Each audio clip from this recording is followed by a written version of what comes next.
नमस्कार, अपना उत्तर प्रदेश में आपका स्वागत है और मैं हूं आपके साथ लोकेश जगवानी। लॉकडाउन में ढील के बीच भारत में कोरोना वायरस के मामले बढ़ते जा रहे हैं।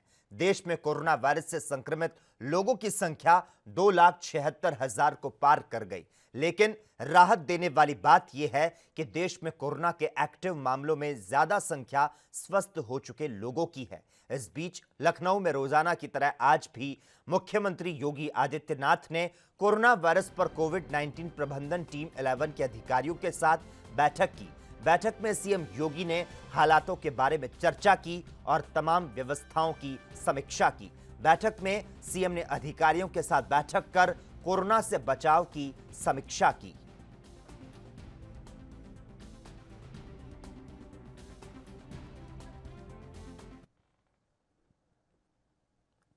सूबे में 25 जिलों में एक साथ नौकरी करने के मामले में सुर्खियों में आई अनामिका और कई नाम वाली युवती के मामले में बड़ा खुलासा हुआ, जिसकी डिग्री पर 25 लड़कियां नौकरी कर रही है। दरअसल वह अनामिका शुक्ला कोई नौकरी नहीं करती है। गोंडा बीएस डॉक्टर इंद्रजीत प्रजापति के समक्ष पेश होकर मंगलवार को असली अनामिका शुक्ला ने पेश होकर इस बात का शपथ पत्र दिया और इस केस पर कांग्रेस की महासचिव और यूपी प्रभारी प्रियंका गांधी ने कहा कि यूपी सरकार को अनामिका शुक्ला के घर जाकर माफी मांगनी चाहिए और उन्हें मानहानि का मुआवजा दिया जाना चाहिए। प्रियंका गांधी ने अनामिका के लिए सरकारी नौकरी की मांग करते हुए कहा कि यूपी सरकार उनके परिवार को सुरक्षा दे। अनामिका शुक्ला को पता भी नहीं था उसके नाम पर यह चल रहा है। यूपी सरकार और उनके शिक्षा विभाग की नाक के नीचे चल रही लूट की व्यवस्था ने एक साधारण महिला को अपना शिकार बनाया।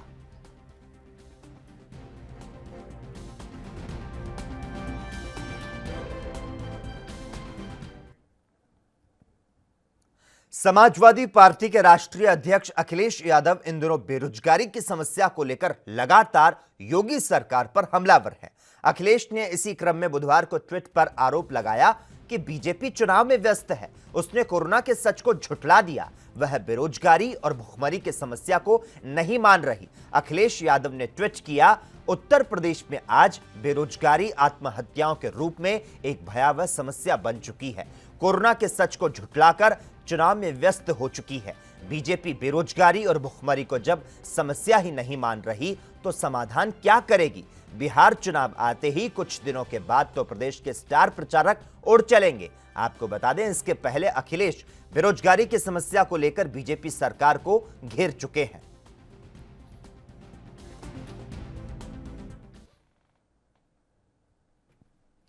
उत्तर प्रदेश में गोवंशीय पशुओं की रक्षा और गोकशी की घटनाओं से संबंधित अपराध की रोकथाम के लिए योगी कैबिनेट ने गोवध निवारण संशोधन अध्यादेश 2020 को मंजूरी दे दी है। और इस अध्यादेश के बारे में ज्यादा जानकारी देते हुए और अन्य मसलों पर बोलते हुए क्या कुछ कहा डिप्टी सीएम केशव प्रसाद मौर्य ने, आइए आपको सुनाते हैं। निश्चित तौर से देखिए, गोवध निवारण अधिनियम जो पहले से ही विद्यमान है उसका संशोधन 2020 का जो आया है वह बड़े कड़े प्रावधानों के साथ आया है।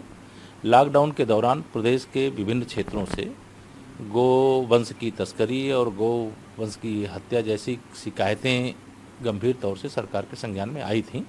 तो इस प्रकार का काम करने वाले जो भी तत्व हैं उनको निश्चित तौर से कड़ा दंड देने का प्राविधान जब तक नहीं होता है तब तक उनका जो मनमानापन है, जो इस प्रकार की शरारत करने का है, पुलिस प्रयास करती है लेकिन कोई ना कोई रास्ता निकाल करके वो बच निकलते हैं और जो असली अपराधी हैं वो पकड़ में नहीं आते। लेकिन गोवध निवारण अधिनियम संशोधन 2020 में यह जरूर बहुत बड़ा कदम है और इससे मैं यह मानता हूं कि गौवंश की तस्करी करना या हत्या करना और या इस प्रकार के कार्यों को प्रोत्साहित करना अब संभव नहीं होगा, ऐसा मुझे विश्वास है। देखिए, अभी मुझे जानकारी नहीं है, लेकिन अगर माननीय प्रधानमंत्री जी आएंगे तो ये तो बहुत मैं समझता हूँ प्रसन्नता की बात होगी, लेकिन अभी मेरे जानकारी नहीं।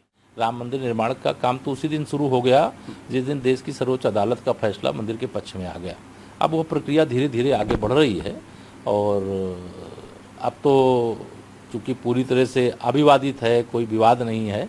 अब उस कार्य में जो भी कार्य सेवक के रूप में जाना चाहे, राम भक्त के रूप में जाना चाहे, मंदिर निर्माण में योगदान करना चाहे, उसके लिए तो रास्ते खुल गए हैं। और मेरे जैसा कार्यकर्ता, कार सेवक, राम भक्त जो इस आंदोलन का हिस्सा भी रहा है, तो मेरे लिए तो और भी खुशी की बात है। सूबे के चिकित्सा मंत्री जयप्रताप सिंह ने प्रदेश में कोरोना को लेकर की गई व्यवस्थाओं पर बात करते हुए दिल्ली सरकार के इंतजामातों पर सवाल खड़े किए। क्या कुछ कहा उन्होंने, आइए आपको सुनाते हैं। उत्तर प्रदेश इस कोरोना की लड़ाई में अग्रणी प्रदेशों में है और मुझे लगता है कि जब से कोरोना का दस्तक हुआ उत्तर प्रदेश में और जितना हमारे यशस्वी मुख्यमंत्री योगी आदित्यनाथ ने निर्देश दिया और जितने जल्दी से व्यवस्था तैयार किया वो किसी प्रदेश ने नहीं किया। हम सभी लोग कोरोना की लड़ाई के लिए अपने अपने प्रदेश में अपना खुद देखते हैं, जितना भी हमारी समस्या आती है या जो व्यवस्थाओं को बढ़ाने हैं या जो भी टेस्टिंग करना है, ये हम स्वयं देखते हैं। दिल्ली के सरकार में या तो वहाँ पर कोई समन्वय नहीं है आपस में, या वहाँ पर उन लोग को ये भी नहीं पता चल रहा है कि कैसे इसको संभालें, क्योंकि पहले से उन्होंने व्यवस्था बनाया नहीं था। हमने जब शुरू किया था, जब हमारा पहला केस 8 मार्च में आया था आगरा में, तो हमारे पास कल मात्र एक टेस्टिंग लैब था जो KGMU का था और उससे भी ज़्यादा हमारे सैंपल जाने लगे थे पुणे, तो समय लगता था। और आज उस 3 महीने के अंदर हमारे मुख्यमंत्री के नेतृत्व में हमने आज 33 लैब तक बढ़ा दिया है। आज हमने 13,600 हमने टेस्टिंग किया पूल सैंपल से, जो हमने प्रारंभ किया इस पूरे देश में। आज 8,000 सैंपल्स हम लोगों ने क्लियर किया, तो लगभग हमारा 20 से 21,000 अगर पूल टेस्टिंग को लेंगे हमारा हो रहा है इस समय। जो मशीनें हमारे अभी आ रहे हैं और इसी महीने के 15 तारीख या 20 तारीख में नए मशीन आ रहे हैं, तो हमारे मुख्यमंत्री ने ये लक्ष्य रखा है कि 20,000 तक सैंपलिंग हम लोग अपना पूरा हम लोग का जितना भी टेस्टिंग लैब है इसमें मशीनें आ जाना चाहिए। अब अगर दिल्ली के लोग को नहीं समझ में आता है, उनको खाली झूठ का सहारा लेना है, क्योंकि उनके यहाँ पूरा अफरा तफरी हो गया है, कोई समन्वय नहीं होगा, कोई इंतज़ाम नहीं था। जब से उनका शुरू हुआ, कभी कहते हैं टेस्टिंग करेंगे, कभी कहते हैं टेस्टिंग नहीं कर रहे हैं, कभी कहते हैं हमारे पास हॉस्पिटल के बेड्स नहीं हैं। तो हमने कैसे किया? इतने बड़े प्रदेश में 24 करोड़ की आबादी में हमने सारी चीज़ों को किया जो आज तक उन्होंने नहीं किया, या अन्य प्रदेश ने कितना किया कितना नहीं किया मुझे नहीं मालूम। हमारी तैयारी पूरी है और आज भी हम पूरा तैयार करके अपना टेस्टिंग करते हैं, हमें कोई दिक्कत नहीं है। जो दिल्ली प्रदेश के जो स्वास्थ्य मंत्री बोल रहे हैं पूरी तरह से गलत है, क्योंकि या तो उनको आके यहाँ समझना चाहिए और इस तरह की बेतुका बात नहीं करना चाहिए उनको। मुझे लगता है वो पहले अपने घर में झांक के देखें और अपनी व्यवस्था को ठीक करें। उत्तर प्रदेश पर उंगली को उठाने का कोई उनका औचित्य नहीं बनता है। प्रदेश में गोवध करने वालों पर 10 साल की जेल और 5 लाख का जुर्माना लगाने की तैयारी चल रही है, तो वहीं अंग भंग करने पर 7 साल की जेल और 3 लाख तक जुर्माना लगेगा। दरअसल उत्तर प्रदेश में योगी सरकार गोवध निवारण संशोधन अध्यादेश लाई है और इस पर बीजेपी नेत्री अनिला सिंह ने अपनी प्रतिक्रिया दी है।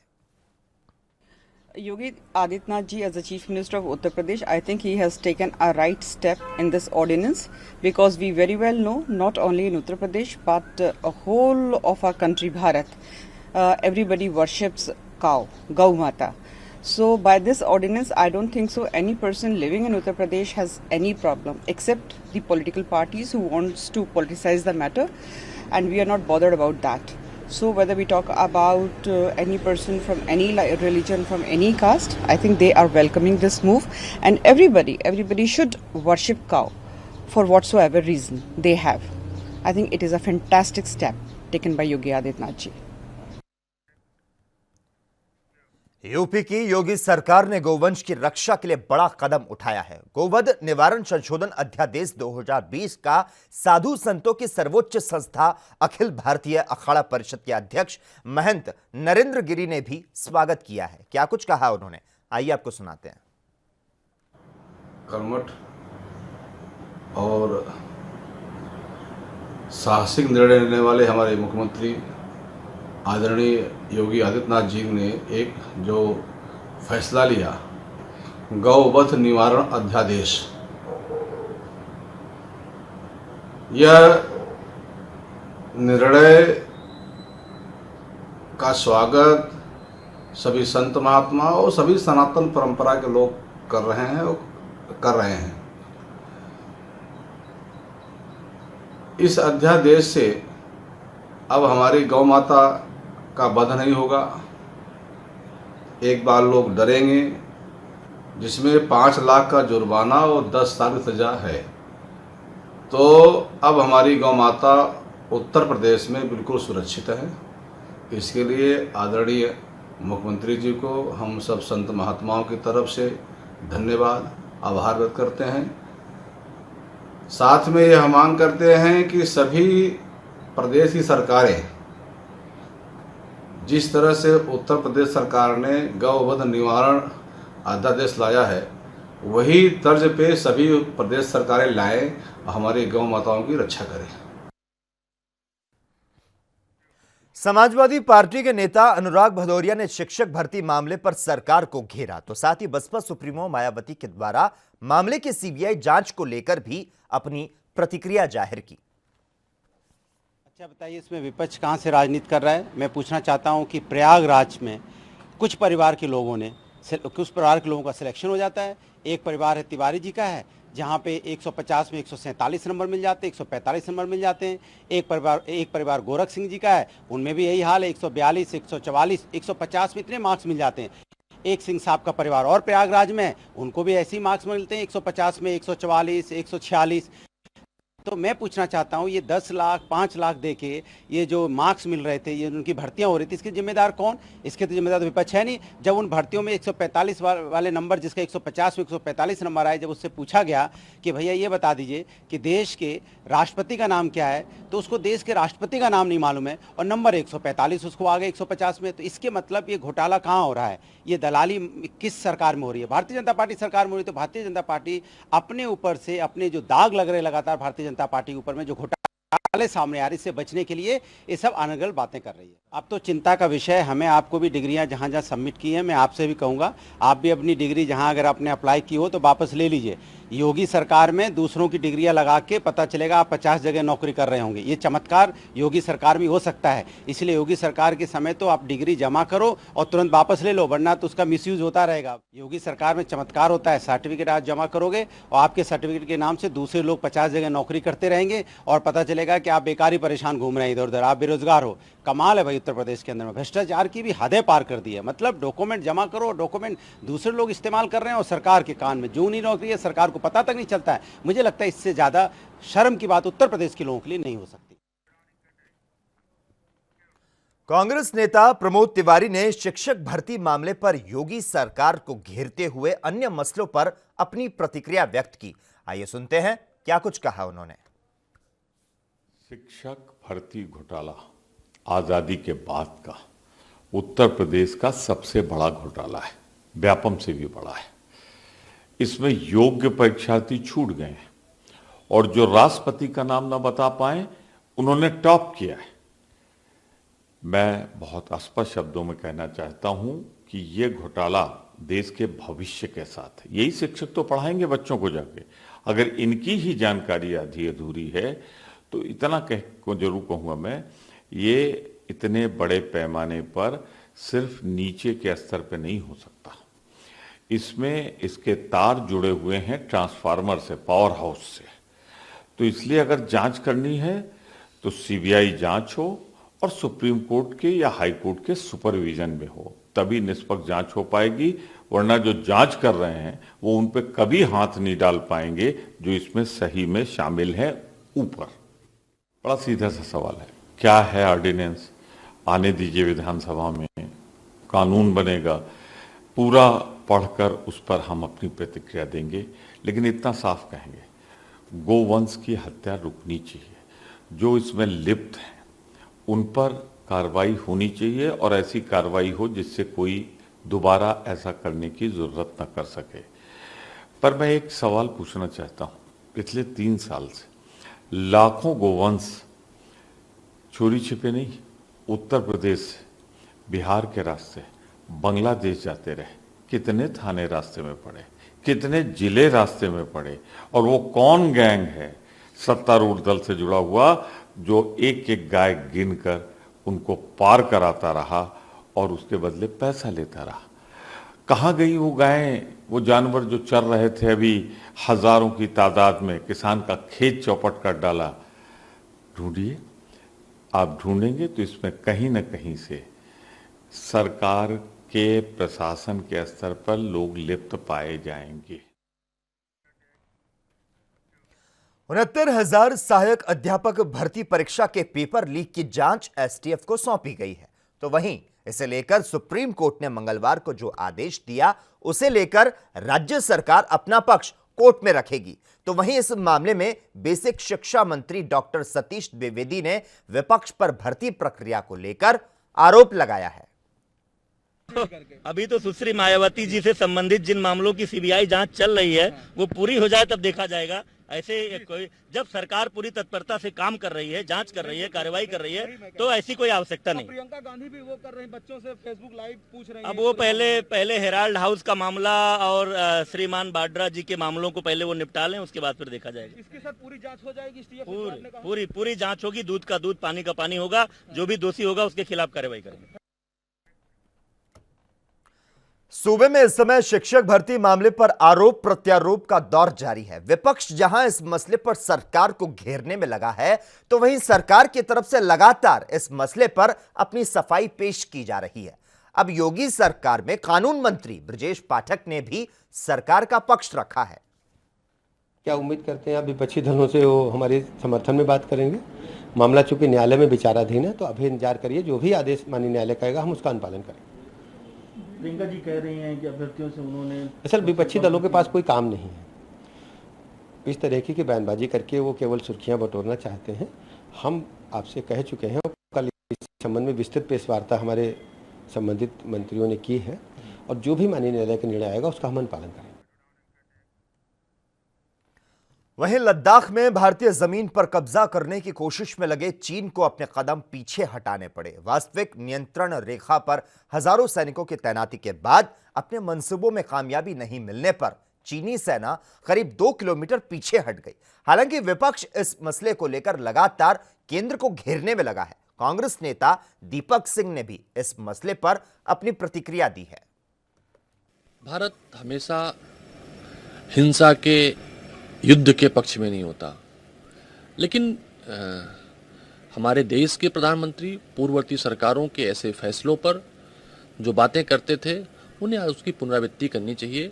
हमारा देश शक्तिशाली है, हमारा देश समृद्धशाली है, चाइना जैसे देश को मुंहतोड़ जवाब देने में सक्षम है, लेकिन हमारे देश के प्रधानमंत्री की आंखें लाल नहीं हो रही हैं। वो पहले कहते थे, तो देश उम्मीद करता है, सेना अपने शौर्य का परिचय दे रही है, प्रधानमंत्री जी को भी अपनी आंखें लाल करके बात करनी चाहिए। भारत और चीन के बीच लद्दाख में मई से जारी विवाद अब थमता नजर आ रहा है। कई राउंड की बातचीत और सेना कूटनीतिक के जोर के बाद चीन की सेना अब लद्दाख में कुछ हद तक पीछे हटी है, और इसी नरमी के साथ अब दोनों सेनाओं के बीच एक और बातचीत संभव है, ताकि विवाद को खत्म किया जा सके। और इस पर रक्षा विशेषज्ञ एसपी सिन्हा ने अपनी प्रतिक्रिया जाहिर की है। India's stand is that the line of actual control passes through finger 8, but India has been dominating up to finger 4. China's stand is that the line of actual control passes through finger 8, and China also has been patrolling up to finger 4. Now in May 2020, China created problem, did confrontation at finger 5, and the present confrontation is at finger 2.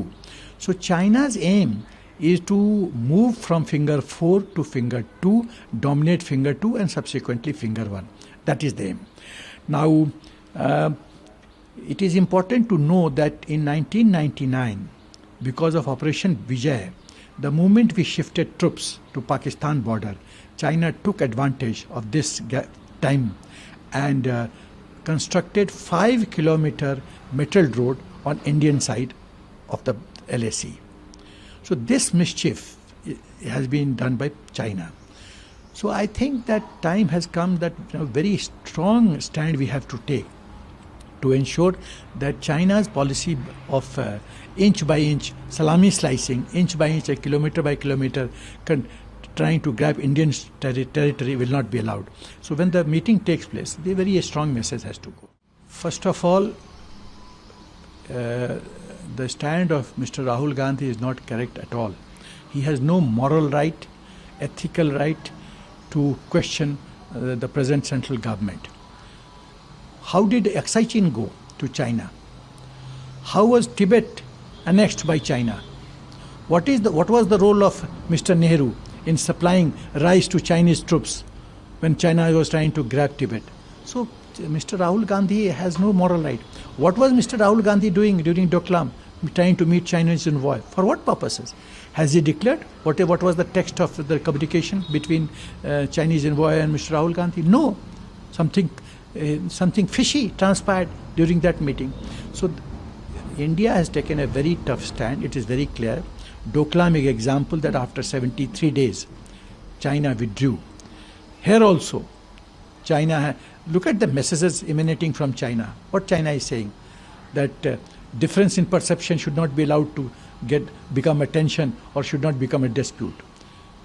Has China ever talked in these terms when Congress was in power? Never.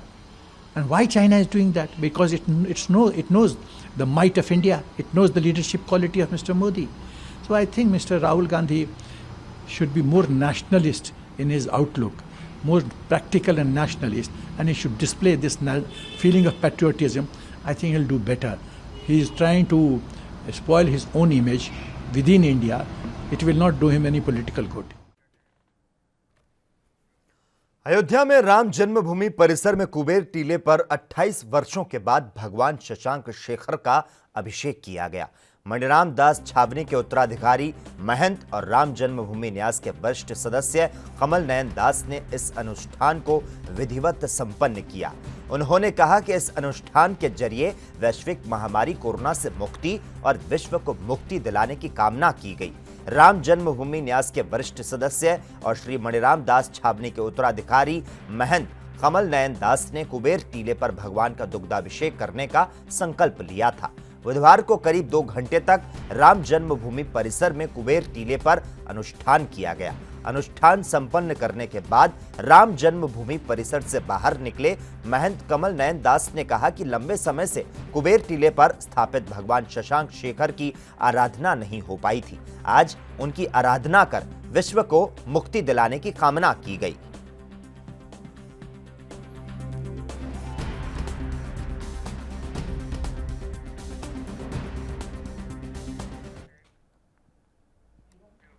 लंबी कानूनी लड़ाई के बाद भगवान राम की नगरी अयोध्या में भव्य राम मंदिर के निर्माण की उल्टी गिनती शुरू हो चुकी है। श्री राम जन्मभूमि परिसर के समतलीकरण के बाद यहां पर राम मंदिर का निर्माण शुरू हो, इसके पहले बुधवार को श्री राम जन्मभूमि तीर्थ क्षेत्र ट्रस्ट के अध्यक्ष महंत नृत्य गोपाल दास के उत्तराधिकारी महंत कमल नयन दास ने भगवान शिव का अभिषेक किया। हम रामलला के दर्शन करने के लिए गए थे। भैया आगे देख रहे कहाँ है? कुबेर टीला पर गए, भगवान शिव जी वहाँ दिखाई पड़े। पुराना मंदिर जीर्ण शीर्ण अवस्था में गिरा हुआ, हटाओ ऊपर से। तो हमारी इच्छा हुई भगवान शिव जी का अभिषेक किया जाए।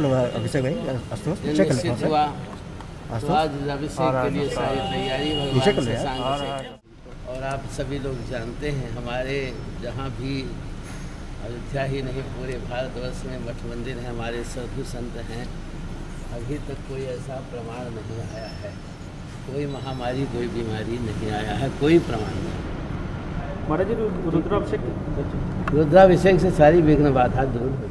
देखिए, मंदिर निर्माण में बहुत सी बाधाएं आई और कई वर्षों तक बाधाओं के कारण से रुका हुआ था। अब 9 नवंबर को कोर्ट के आदेश हो गए हैं। इसके बाद मंदिर बनने का जो रास्ता है वो साफ हो गया।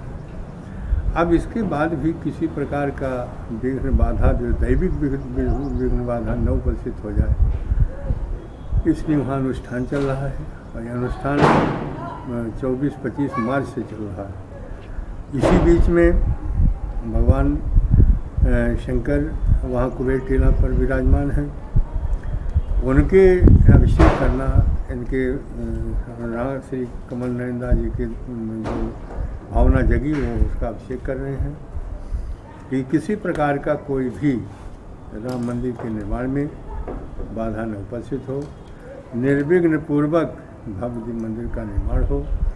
यही उद्देश्य से अभी तक अनुष्ठान चलता रहा और इसके बाद इसी बीच में जब तक मंदिर का नींव नहीं पड़ जाता, मंदिर का निर्माण शुरू नहीं हो जाता। अभी तो समतलीकरण हो रहा है, तब तक के लिए ये सब काज धर्म चल रहे हैं। वो बहुत अच्छी बात है, क्योंकि भगवान शिव और भगवान राम में शाश्वत संबंध है। अनलॉक 1 के तहत बाजार, ऑफिस, शॉपिंग कॉम्प्लेक्स और धार्मिक स्थल खुल चुके हैं, लेकिन अभी काशी के गंगा घाट को भक्तों के लिए नहीं खोला गया है और ऐसे में पवित्र गंगा में स्नान करने के लिए भक्तों और साधु संतों में बेसब्री बढ़ती जा रही है। ऐसे में वाराणसी के गंगा घाट पर मौजूद साधु संतों ने मुख्यमंत्री योगी आदित्यनाथ से मांग की है कि घाटों को स्नान और पूजन के लिए खोल दिया जाए। पुजारियों ने आश्वस्त किया कि घाट पर सोशल डिस्टेंसिंग का पूरा ख्याल रखा जाएगा।